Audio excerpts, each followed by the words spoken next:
በዛሬው ዕለት ያለ ጊዜያቸው በተወለዱ ህጻናት ላይ የሚከሰቱ የጤና ችግሮችን እናያለን። ለመከታተል አብራችሁን ቆዩ። ሙሉ ጊዜውን የጠበቀ እርግዝና ወደ 40 ሳምንት አካባቢ ይቆያል። አንድ ልጅ ያለ ጊዜው ወይም ከጊዜው በፊት ተወለደ የምንለው ከ37 የእርግዝና ሳምንታት በፊት ሲወለድ ነው። ከጊዜ በፊት መወለድ ህፃኑ ላይ የተለያዩ የጤና እክሎችን ሊያስከትል ይችላል። ይህ የሆነበት ምክንያት እንደ ሳምባና አንጎል ያሉ የተለያዩ ክፍሎች በእርግዝና የመጨረሻ ሳምንታት ላይም እያደጉ ስለሚሆኑ ነው። ከነዚህ ችግሮች መካከል አንዳንዶቹ ለረጅም ጊዜ የሚቆዩና በአዋቂነት እድሜ ላይ ራሱ ሊታዩ ይችላሉ። እነዚህ ከቀናቸው በፊት የተወለዱ ህጻናት በጨቅላ ህጻናት ጽኑ ህክምና ክፍል ወይም NICU ተብሎ በሚጠራው ውስጥ የህክምና እርዳታ ሊያስፈልጋቸው ይችላል። በህክምና ዓለም ከቀናቸው በፊት የሚወለዱ ህጻናት በአራት ክፍሎች ይከፈላሉ። አንደኛው በመጨረሻዎቹ ሳምንታት ከቀናቸው በፊት የተወለዱ ናቸው። ይህንንም ሌት ፕሪተርም እንለዋለን። እነዚህ ህጻናት ከ34 እስከ 36 ሳምንት ባለው ጊዜ ውስጥ ይወለዳሉ። አብዛኞቹ ከቀናቸው በፊት የሚወለዱ ህጻናት በዚህ ጊዜ ውስጥ የሚወለዱ ናቸው። ሁለተኛ በመካከለኛ ደረጃ ከቀናቸው በፊት የተወለዱ ወይም ሞዴሬትሊ ፕሪተርም የምንለው ነው። እነዚህም ከ32 እስከ 34 ሳምንት ባለው ጊዜ ውስጥ የተወለዱ ናቸው። ሶስተኛ በጣም ቀድመው ከቀናቸው በፊት የተወለዱ ወይም ቬሪ ፕሪተርም የምንለው ማለት ነው። እነዚህም ከ28 እስከ 32 ሳምንት ባለው ጊዜ ውስጥ የተወለዱ ናቸው። የመጨረሻው በእጅጉ ቀድመው ከቀናቸው በፊት የተወለዱ ወይም ኤክስትሪምሊ ፕሪተርም የምንላቸው ናቸው። እነዚህም ደግሞ ከ28 ሳምንት በፊት የተወለዱ ናቸው።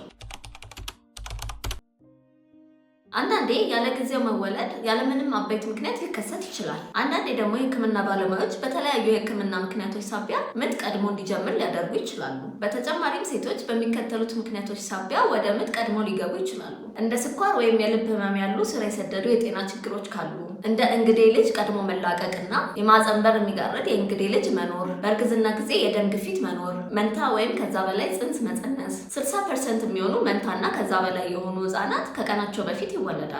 የማህጸን ወይም የማህጸን በር ችግሮች መኖር፣ በእርግዝና ጊዜ የሚከሰት ደም መፍሰስ ወይም የማህጸን ኢንፌክሽን መኖር፣ በእርግዝና ጊዜ እንደ እጽ፣ አልኮልና ሲጋራ ያሉ አደንዛዥ እጾችን መጠቀም፣ እድሜያቸው ከ17 ዓመት በታች ወይም ከ35 ዓመት በላይ ሆኖ መጸነስ፣ በቤተሰብ ወይም በራሱ ቀድሞ በፊት የመውለድ ታሪክ መኖር፣ ከእርግዝና በፊት ክብደቶ ትንሽ ከነበረ ወይም በእርግዝና ጊዜ በቂ ኪሎ ካልጨመሩ፣ በእርግዝናዎች መካከል ከ6 ወር ያነሰ ጊዜ መኖር፣ በእርግዝናዎች መካከል ከ18 እስከ 24 ወሮች መቆየት ተመራጭ ነው። ከዚህ በፊት ከአንድ በላይ የጽንስ መቋረጥ መኖር እና በሰውነት ላይ የደረሱ ጉዳቶች ወይም አደጋዎች ካሉ ምጥ ቀድሞ የመምጣት እድሉ ከፍተኛ ይሆናል።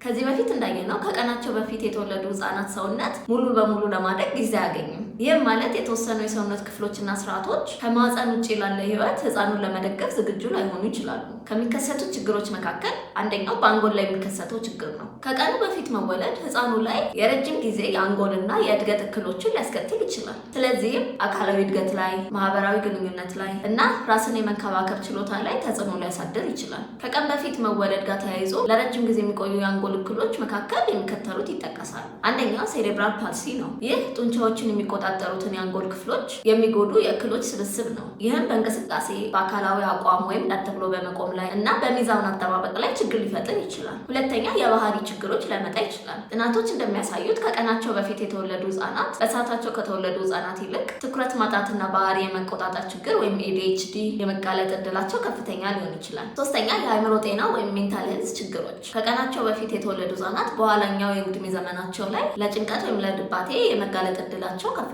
ነው። አራተኛ የነርቭ ስርዓት ችግሮች ወይም ኒውሮሎጂካል ዲስኦርደርስ ሊያመጣ ይችላል። እነዚህ ሁኔታዎች አንጎልን፣ ህብረ ሰረሰርና በሰውነት ውስጥ ያሉ ነርቮችን ሊጎዱ ይችላሉ። አምስተኛው አንጎል ውስጥ ደም መፍሰስ ወይም ኢንትራቬንትሪኩላር ሄሞሬጅ የምንለው ሊከሰት ይችላል። ይህ ማለት የአንጎል ፈሳሽ ወይም ሴሬብሮስፓይናል ፍሉድ የሚባለውን የሚይዘው የአንጎል ክፍል ውስጥ ወይም አካባቢ የሚፈጠር የደም መፍሰስ ነው። ይህ ሁኔታ በጣም ዝቅተኛ የወሊድ ክብደት ወይም ከ1.5 ኪሎ በታች የሆኑ ህጻናት ላይ የበለጠ የተለመደ ነው። የሚከሰተውም አንጎል ውስጥ ያሉ የደም ስሮች ስስና ያላደጉ በመሆናቸው ነው። በመሆኑ በቀላሉ ሊፈነዱ ይችላሉ። ይህም በአብዛኛው የሚከሰተው በተወለዱ የመጀመሪያው ሳምንት ላይ ነው። ሌላው ደግሞ በህፃኑ ሳምባ ላይ የሚያስከስተው ችግር ነው። ከነዚህ መካከል አንደኛው አስም ነው። ይህ የመተንፈሻ አካልን የሚጎዳና ለረጅም ጊዜ ሊቆይ የሚችል ችግር ነው። ሁለተኛው ብሮንኮፐልሞናሪ ዲስፕሌዥያ ተብሎ የሚጠራው እክል ነው። ይህ ሁኔታ በሳምባ ውስጥ ጠባሳና እብጠት ሊፈጠር ይችላል። ይህ ያለባቸው ለሳምባ ምችና ለሌሎች የሳምባ ኢንፌክሽኖች የመጋለጥ እድላቸው ከፍተኛ ይሆናል። ሶስተኛ አፕኒያ የምንለው የአተነፋፈስ ችግር ሊከሰት ይችላል። ከቀን በፊት በመወለድ ምክንያት የሚመጣ አፕኒያ ወይም አፕኒያ ኦፍ ፕሪማቹሪቲ የሚባለው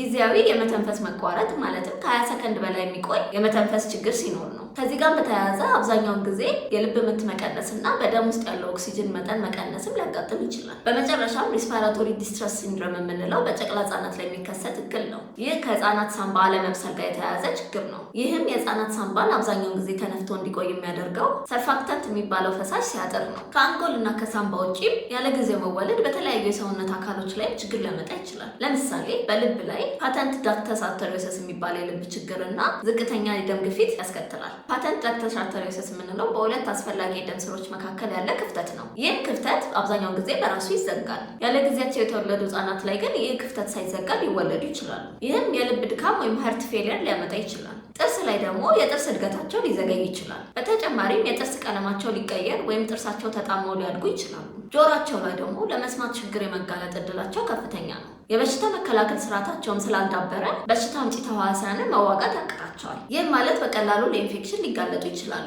አንጀታቸው ላይ ደግሞ ኔክሮታይዚንግ ኢንተሮኮላይተስ የሚባል ለህይወት አደገኛ የሆነ ችግር ሊያጋጥማቸው ይችላል። አብዛኞቹ ይህ እክል ያለባቸው ህጻናት ሊያገግሙ የሚችሉ ቢሆንም አንዳንዶቹ ግን እንደ አንጀት ጠባሳና መዘጋት ያሉ ተደጋጋሚ የአንጀት ችግሮች ሊያጋጥማቸው ይችላል። አይናቸው ላይ ደግሞ ሬቲኖፓቲ ኦፍ ፕሪማቹሪቲ የሚባለው ሊያጋጥማቸው ይችላል። ይህ የሚከሰተው የህፃኑ የውስጠኛው አይን ክፍል ወይም ሬቲና የሚባለው በደንብ ሳያድግ ሲቀር ነው። ይህ ሁኔታ በሁለቱም አይኖች ላይ ይከሰታል። ለእይታ ችግሮችም ሊዳረጋቸው ይችላል። ያለ ጊዜያቸው ሲወለዱም በቂ የቀይ የደም ህዋስ ስለማይኖራቸው የደም ማነስ ሊያጋጥማቸው ይችላል። አንዳንዶቹ ደግሞ ቆዳና አይናቸው ቢጫ ሊሆን ይችላል። ይህ የሚከሰተው ቢሊሩቢን የሚባለው ኬሚካል የህፃኑ ደም ውስጥ ሲከማች ነው። ከቀናቸው በፊት ሲወለዱም የሰውነት ሙቀታቸውን ወዲያውኑ ሊያጡ ይችላሉ። ምክንያቱም በሰውነታቸው ውስጥ በቂ የተከማቸ ስብ ላይኖራቸው ስለሚችል ነው። ከሰውነታቸው የሚባክነውን ሙቀትም በበቂ ሁኔታ መተካት ስለሚያቅታቸውም ይከሰታል። በዚህ ምክንያት ሙቀታቸው በጣም ከወረደ የመተንፈስ ችግርና የደም ስኳር መቀነስ ሊያጋጥማቸው ይችላል። ለዚህም ነው ብዙ ጊዜ ሰውነታቸውን ለማሞቅ ማሞቂያ ውስጥ የሚቀመጡት።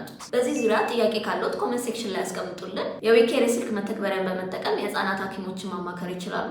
ቻለን ሰንብት።